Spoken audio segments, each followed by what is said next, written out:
Você já parou para pensar como é difícil viver sem ter a possibilidade de pertencer a algum lugar, a algum grupo?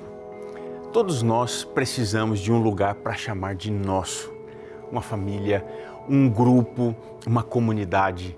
Mas a grande questão é, a quem você realmente pertence?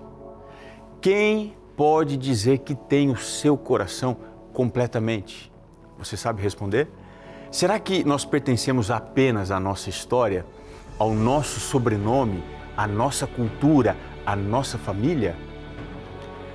Ou será que existe um chamado maior, um pertencimento que vai além de qualquer vínculo humano? A Bíblia revela um Deus que não apenas nos liberta, mas que também nos chama para uma aliança. E no programa de hoje, nós vamos até o Monte Sinai, o lugar onde o amor e a justiça se encontram para descobrir que a verdadeira liberdade não está em viver sem regras, mas em viver em aliança com aquele que nos ama e nos chama para ser o seu povo. Então fica comigo, porque o programa já começou. Eis que vem dias, diz o Senhor Jeová, em que enviarei fome sobre a terra, não fome de pão, nem sede de água, mas de ouvir a palavra do Senhor. Jesus respondeu, está escrito, nem só de pão viverá o homem, mas de toda palavra que sai da boca de Deus. Está escrito, apresentado por Robson Menezes. Muito obrigado pelo carinho da sua audiência, sua companhia aqui na TV Novo Tempo, seu canal da Esperança. No programa Está Escrito. Você que não me conhece, deixa eu me apresentar. Eu sou Robson Menezes, apresentador aqui do programa Está Escrito. E para mim, olha, é uma bênção, é um privilégio imenso poder entrar aí na sua casa, no seu trabalho, onde quer que você esteja agora, conectado através da TV, do YouTube, no seu celular. Nesse instante, olha, eu espero que a graça de Deus alcance você e te abençoe assim imensamente. Nós já chegamos, olha, quem diria, hein? Chegamos no final do ano praticamente, hein? Voou esse ano, não foi? Deu para aproveitar bem esse ano? Eu tenho certeza que se você andou com Jesus, mesmo que você enfrentou dificuldades e problemas, Deus te deu paz para você lidar com tudo isso, né? Então fica firme aí nas mãos de Jesus e vai do lado dele, porque aonde quer que ele vá, sempre tem bênção para todos nós, viu? Eu queria também oferecer agora essa revista aqui, olha, a revista que é muito profunda. Se você não pediu essa revista ainda, você tem tempo. Aliás, você tem que ligar agora mesmo. Pega lá o telefone, ó, e você vai ligar no número 0, operadora 12, 21 27 31 21. Você vai pedir aqui a revista A Cura do Pecado. Essa revista, ela trata sobre a essência do pior problema que a gente enfrenta, que é o pecado. A gente precisa entender o que é o pecado, fazer um diagnóstico e também compreender a solução para o pecado. Não basta falar do problema, tem que trazer a resposta. E essa revista aqui, olha, ela traz em 8 lições, vou colocar aqui, Mari, vê se dá para dar um close. Em 8 lições ela vai tratar exatamente como o pecado pode ser destruído, como você pode encontrar cura para o pecado. E se você já tem a sua, faz o seguinte, corre lá, pega, porque nós vamos usar agora essa revista, hein? Nós vamos entrar no tema de hoje, mas antes disso, na revista, nós vamos entender como conseguir a cura para o pecado. Então, se chegou esse momento, chegou o momento do quadro Responde aí, pastor. Mari, pode rodar a vinheta. Responde aí, pastor. Responde aí, pastor. Responde aí, pastor. Responde aí, pastor. Vamos lá, a pergunta de hoje, Mari vai colocar aqui na tela. Pastor, afinal, quem é que pode ser considerado parte do povo de Deus hoje? É só quem nasceu judeu ou existe um outro critério? Essa pergunta aqui, ela reflete talvez uma compreensão limitada do que é ser povo de Deus. Mas para a gente responder, a base bíblica da resposta para essa pergunta, no primeiro momento você vai encontrar lá em Gálatas, se você puder abrir a sua Bíblia, Gálatas, capítulo 3, o verso 29. Olha só o que diz aqui Gálatas, capítulo 3, o verso 29. Essa pergunta, ela amplia o horizonte bíblico para nós sobre a questão do povo de Deus. e diz assim, olha, Gálatas 3, 29. Achei aqui. E se sois de Cristo, então sois descendência de Abraão. Olha só que coisa. E herdeiros segundo a promessa. Você entendeu o que Paulo está dizendo aqui? Se sois de Cristo, sois descendência de Abraão e fazem parte do povo de Deus. Então, isso aqui significa que não é o sangue, ou seja, não é o seu nascimento, a linhagem genealógica, a nacionalidade, a linha genética que vai definir se você pertence ou não ao povo de Deus, mas é a sua fé em Cristo. Lá no Antigo Testamento, Israel ele foi chamado para ser o povo da aliança. Esse é um chamado muito lindo e específico. Acompanha comigo em Deuteronômio 7, o verso 6, diz assim, ó, porque tu és povo santo ao Senhor, teu Deus. O Senhor, teu Deus, te escolheu para que lhe fosses o seu próprio povo, de todos os povos que há sobre a face da terra. Veja, no contexto de Deuteronômio, ser povo de Deus estava aqui relacionado, condicionado a um relacionamento de fé e de obediência, e não apenas ao fato de você haver nascido dentro do povo de Israel. Isso aqui tem, assim, uma discussão muito grande dentro daqueles que estudam o Antigo Testamento. Mas a gente precisa entender que, além disso, desde o início, quando você olha para o povo de Israel, havia espaço para você incluir dentro da realidade do povo pessoas que pertenciam a outras nações, mas que criam no Senhor. Olha só o que diz o profeta Isaías, capítulo 56, o verso 6 e o verso 7. Ele diz assim, aos estrangeiros, já fica claro, aos estrangeiros que se chegarem ao Senhor para o servirem e para amarem o nome do Senhor, sendo deste modo servos seus, também os levarei ao meu santo monte e os alegrarei na minha casa de oração. E agora olha que linda essa frase final. Diz assim, porque a minha casa será chamada casa de oração para todos os povos. É por isso que a gente vai encontrar no Antigo Testamento mesmo, não só no Novo. Lá no Antigo Testamento nós vamos encontrar exemplos como, por exemplo, Raabe, a cananeia. Ela aparece em Josué capítulo 2 como sendo alguém que vem fazer parte do povo de Deus. Você também encontra Ruth, a moabita. Você se lembra? Está lá no livro que leva o nome dela, Ruth. Essas duas mulheres, elas se tornaram pela fé parte do povo de Deus. Agora, essa lição do Antigo Testamento vai aparecer de forma ampliada no Novo Testamento, através daquilo que Cristo veio fazer. Olha, por exemplo, João, capítulo 1, verso 12 e 13. Isso aqui já amplia bem a resposta. Diz assim, mas a todos quantos o receberam, deu-lhes o poder, isso aqui é lindo demais, de serem feitos filhos de Deus. Quem pode ser feito filho de Deus? João vai responder aqui, aos que creem no seu nome, os quais não nasceram do sangue, nem da vontade da carne, nem da vontade do homem, mas de Deus. Ou seja, ser filho de Deus não é herança genética, é fruto de fé, de novo nascimento. E o apóstolo Pedro, ele vai retomar essa identidade espiritual na carta que ele escreve, na primeira carta, capítulo 2, o verso 9 e o verso 10, olha só o que ele diz. Vós, porém, sois geração eleita, sacerdócio real, nação santa, povo adquirido, para que anuncieis as grandezas daquele que vos chamou das trevas para a sua maravilhosa luz. Vós, ele continua dizendo, que em outro tempo não erais povo, mas agora sois povo de Deus, que não tinhais alcançado misericórdia, mas agora alcançastes misericórdia. Que linda essa passagem, né? Mas lá em Apocalipse 5, verso 9, você vai encontrar essa visão ainda um pouco mais ampliada. Porque lá vai mostrar que o povo de Deus, no fim dos tempos, ele vai ser formado de todas as nações. Olha que linda essa passagem. Apocalipse 5, o verso 9. Vai dizer assim, com o teu sangue compraste para Deus homens, e agora preste atenção, de toda tribo, língua, povo e e nação. Então, fazer parte do povo de Deus hoje não depende do seu nascimento, não depende da tradição, da sua nacionalidade, mas de uma decisão pessoal, tá entendendo?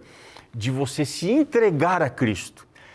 Em Jesus não tem exclusão, todos são incluídos, porque Paulo também disse em Gálatas 3, 28, ele disse assim, aqui não tem judeu, não tem grego, não há escravo, não há livre, não há homem, também não há mulher, porque todos somos um em Cristo Jesus. Lindo isso, não é?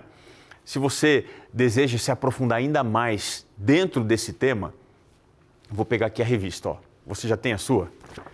Se você tem, é só você estudar a lição número 6, páginas 123 e 124. Agora, se você não tem, é só você pegar o telefone e ligar. Está aqui, a Mari pôs no GC o número para você entrar em contato e pedir, nós vamos enviar sem custo nenhum para você, tá? Não tem pegadinha. A parceria aqui com os anjos nos dá a condição de enviar para você sem custo nenhum essa revista A Cura do Pecado. Você vai se aprofundar e vai ser extremamente abençoado pelo ensino da Palavra de Deus, sintetizado aqui, especialmente no capítulo 6, tá bom? Nós vamos entrar agora no tema de hoje, e o tema de hoje é um tema muito importante para a gente compreender quais são os planos de Deus para o seu povo.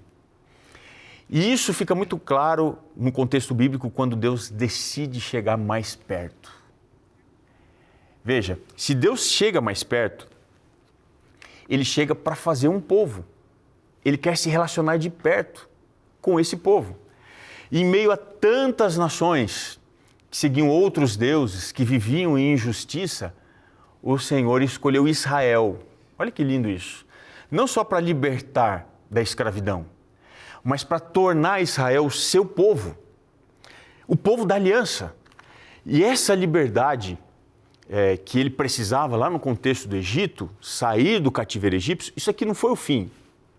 Na verdade, o Êxodo, ele marca o início, o começo de uma caminhada rumo a uma intimidade com Deus. Esse era o plano de Deus durante os anos que eles deveriam passar. Na verdade, durante os meses que eles deveriam passar até chegar na Terra Prometida, eles não levariam 40 anos. Mas você lembra do episódio, eles se endureceram, não quiseram entrar, então Deus disse, então vocês vão ficar aí 40 anos no deserto. Mas o objetivo de Deus, o que é? É chegar mais perto, é se relacionar, para que todos, de todos os lugares, façam parte desse povo. É isso que estava no contexto da pergunta inicial, está entendendo? É dentro desse contexto que nós vamos chegar no momento muito mais grandioso da Bíblia, quando Deus, ele chega mais perto do seu povo.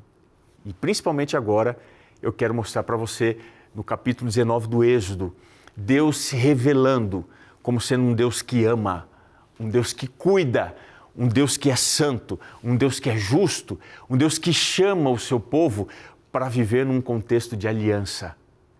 E aí no capítulo 20, nós vamos ver Deus entregando, é linda também essa imagem, né? Ele entregando as 2 tábuas dos mandamentos, como sendo assim um contrato, uma expressão dessa aliança, desse pacto que Ele quer fazer com o seu povo. Como nós estamos aqui no programa Está Escrito, seguindo a série Amor e Justiça, nós vamos analisar Êxodo 19 e Êxodo 20 para a gente compreender por que Deus escolheu se aproximar tanto do seu povo, revelando assim, de uma maneira muito clara, muito objetiva, o equilíbrio que existe entre o amor e a sua justiça. O amor que liberta e a justiça que orienta, o amor que acolhe e a justiça que estabelece limites.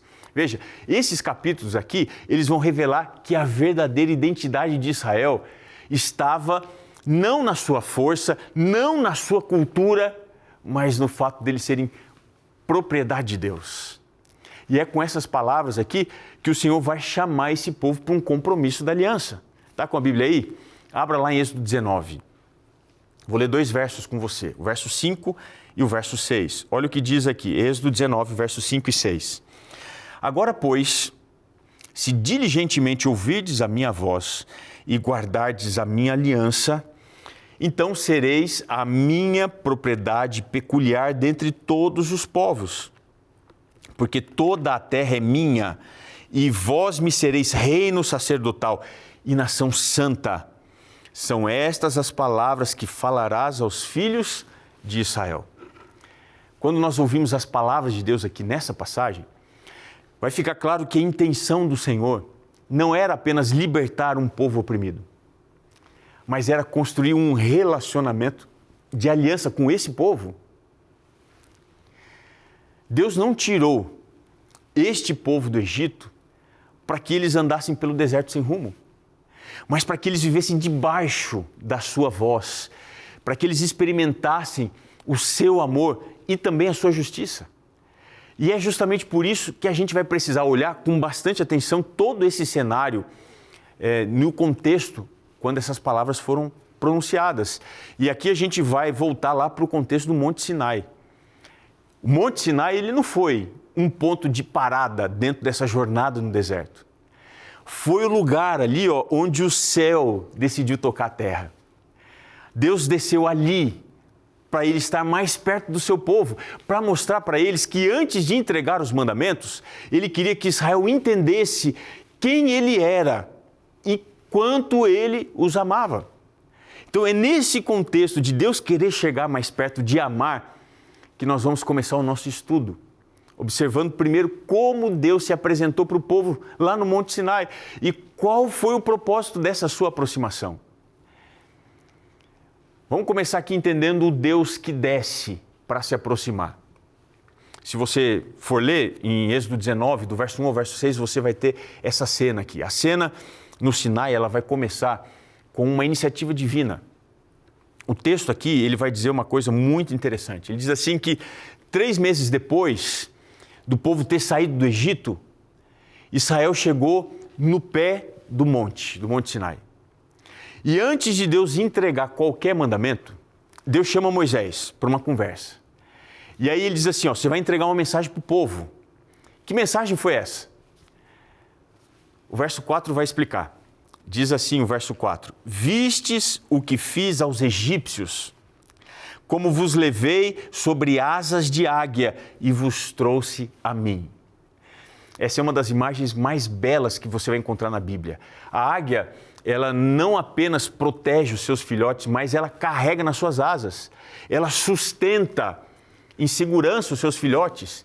E foi isso que Deus disse, olha, antes que vocês me obedecessem, eu já tinha amado vocês. Antes que vocês guardassem a minha lei, eu trouxe vocês até mim. Veja, a lei de Deus, ela não vai nascer da tirania do Senhor, ela vai nascer do amor redentor. E depois disso, Deus vai apresentar o seu propósito na passagem que a gente leu agora, o verso 5 e o verso 6. E Deus vai dizer exatamente assim, hoje se ouvirdes a minha voz e guardardes a minha aliança, sereis a minha propriedade peculiar dentre todos os povos, porque toda a terra é minha, e vós me sereis reino de sacerdotes e nação santa. O termo aqui usado para se referir a uma propriedade peculiar, na língua hebraica, é o termo segulá, que significa assim, um tesouro pessoal. Algo que você guarda com muito cuidado, que você guarda com muito carinho.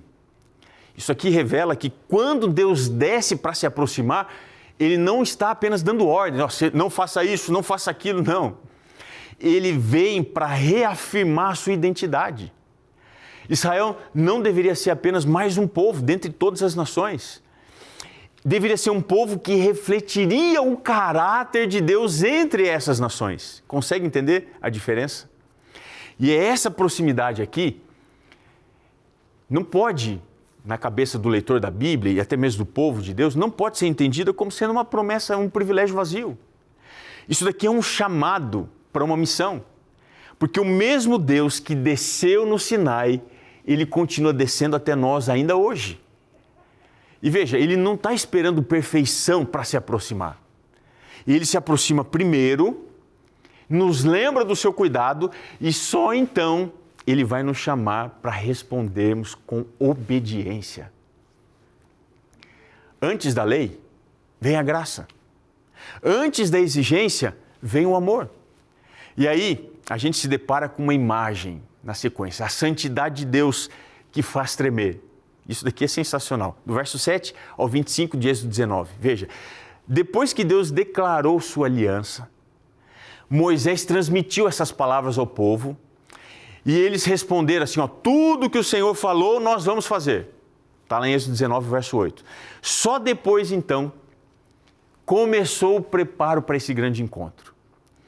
O Senhor, ele deu uma ordem assim muito forte. Olha o que ele disse. Capítulo 19, verso 10 e o verso 11. Vou ler aqui com você. Olha o que ele disse. Falou assim, santificai-vos hoje e amanhã.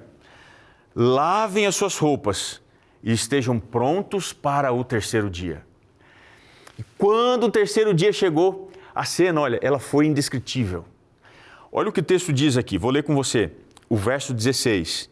Ao amanhecer houve trovões, relâmpagos, uma espessa nuvem sobre o monte e muito forte clangor de trombeta. Já dá até para arrepiar, né? Diante dessa imagem. De maneira que estremeceu todo o povo que estava no arraial. Quem não fica com medo com uma imagem dessa? Veja, o monte estava fumegando. O Senhor havia descido no monte como se fosse chamas de fogo. O povo tremia diante da santidade de Deus. Nesse contexto aqui, não há a menor possibilidade das pessoas serem levianas diante da santidade, da glória de Deus. Se ainda hoje a gente tivesse os olhos abertos para a glória de Deus, nós também não seríamos levianos para com Ele, também para com as coisas dEle. O som da trombeta, vai imaginando, ele ia ficando cada vez mais forte. Moisés falava e Deus respondia na voz dentro do trovão. E aí esse cenário extraordinário, ele vai nos ensinar que o mesmo Deus que carrega o seu povo como uma águia é também um Deus santo, que diante dele ninguém pode se aproximar de qualquer forma, de qualquer maneira. Deus estabeleceu limites ao redor do monte, ele disse assim, olha, todo aquele que tocar o monte vai ser morto. Veja, o amor de Deus atrai, mas a sua santidade impõe reverência. O povo tremeu diante da presença divina, porque ele tinha entendido que estava diante do Deus que é amor, mas também um Deus que é justiça. Está entendendo? Dentro da nossa espiritualidade, muitas vezes a gente fala muito do amor de Deus, mas a gente acaba esquecendo que o mesmo Deus que é amor também é justiça. E o Sinai vai lembrar para nós que não existe um relacionamento verdadeiro com Deus sem você ter reverência. E ele até chega a dizer na palavra que sem santidade é impossível ver a Deus. Veja, Deus nos acolhe como Pai, mas Ele continua sendo um Deus santo, diante de quem nós devemos nos curvar com respeito, com amor. Finalmente, eu quero ver aqui com você a lei como expressão de amor e de justiça. No capítulo 20 aqui, você vai encontrar o coração do pacto, os 10 mandamentos. Mas antes, mesmo de pronunciar, o que estava aqui, essa ordem, Deus, do pacto, os 10 mandamentos, antes de Deus dar isso, Ele vai lembrar aqui em Êxodo 20, o verso 2, Ele diz assim, eu sou o Senhor, teu Deus, que te tirei da terra do Egito, da casa da servidão. Isso daqui é fundamental, porque Ele vai mostrar que a lei não começa com exigência, mas ela começa com graça. Deus já havia libertado Israel da escravidão e agora está convidando o seu povo para viver com Ele em obediência. Veja, a obediência ela não é condição para a salvação, ela é uma resposta para a salvação, para quem experimentou a libertação. E aí os mandamentos vão se dividir em duas partes. Os 4 primeiros falam da nossa relação com Deus e os 4 primeiros e os 6 últimos falam da nossa relação com o próximo. É diante desta cena que a gente precisa entender que a lei de Deus ela é dividida dentro desse contexto. Mais tarde, Jesus vai resumir tudo isso em 2 frases. Amarás o Senhor teu Deus de todo o teu coração e amarás o teu próximo como a ti mesmo. Veja, aqui nós vemos a beleza do decálogo. Ele não é peso, ele é proteção. Ele revela o caráter de Deus, que é ao mesmo tempo amor, mas também é justiça. Amor porque ele protege os nossos relacionamentos, ele impede que o egoísmo destrua a comunhão e ele vai apontar um caminho para a vida, um caminho de plenitude. Mas ele também é justiça, porque ele estabelece limites, ele coloca ordem, ele defende aqueles que são vulneráveis, ele preserva a vida. O mundo de hoje ele só quer saber de liberdade. Ele não quer saber de regras, mas o Sinai vai nos apontar outra coisa. Liberdade real é você viver dentro dos limites do amor de Deus. Sem mandamento, o resultado é um caos. Nós não encontramos direção, nós não encontramos segurança, não encontramos paz. Por isso que o Decálogo vai continuar sendo atual, porque ele vai revelar o coração de Deus. Ele não foi dado para aprisionar, ele foi dado para nos manter livres. Livres do engano da idolatria, da escravidão, do pecado, da destruição do egoísmo. Obedecer diante disso não é um fardo, é uma resposta natural de quem já experimentou a graça da libertação. Quem conhece o amor de Deus entende que os seus mandamentos não são pesados, mas são caminhos de vida. Sabe de uma coisa? Deus te ama e Ele está disposto a te mostrar que aquilo que Ele exige de você não é uma prisão, mas é a libertação. Moisés serviu de intercessor diante do povo, para que eles entendessem que ali, no contexto do Sinai, a imagem de Moisés como libertador serviria da imagem de Cristo como sendo o nosso intercessor diante do Pai. Veja, a cena do Sinai, ela não ficou presa ao passado. O Deus que desceu em fogo, trovões, Ele continua chamando o seu povo para viver um contexto de aliança. Hoje esse chamado está ecoando, ainda de uma forma mais próxima, acessível. Os profetas já haviam anunciado isso.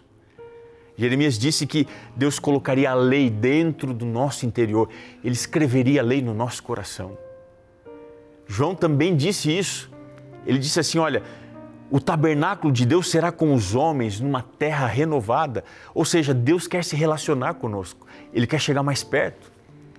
Significa que o Deus que um dia falou lá no Sinai, com trovões, com relâmpagos, agora quer falar ao seu coração, através de uma voz mansa, suave, que é a voz do Espírito Santo.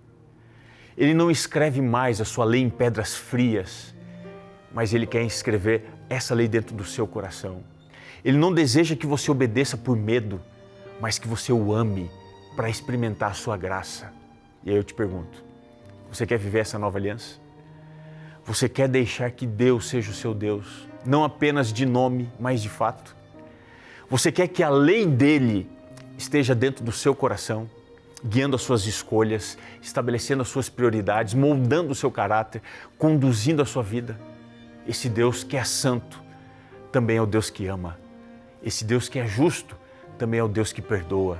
Esse mesmo Deus quer habitar com você para sempre. Ele quer chegar mais perto de você, mas para isso, você precisa permitir que Ele entre na sua vida, que Ele entre na sua família, que Ele assuma o seu coração. Você aceita? Então ore comigo nesse momento. Senhor, estamos diante, mais uma vez, de uma necessidade de entrega da nossa vida. Nós te agradecemos pela sua misericórdia, pela sua graça, pelo seu amor. Hoje, queremos renovar o nosso compromisso contigo. Damos liberdade para que o Senhor escreva a tua lei dentro do nosso coração. Muda, Senhor, a nossa vida, as nossas prioridades e nos deixes caminhar dentro da proteção da sua lei. É o que nós te pedimos, em nome de Jesus. Amém. O programa está terminando, mas eu queria lembrar você que está escrito: nem só de pão viverá o homem, mas de toda palavra que procede da boca de Deus. Um grande abraço e nós nos vemos aqui no seu programa Está Escrito. Um abraço e até lá.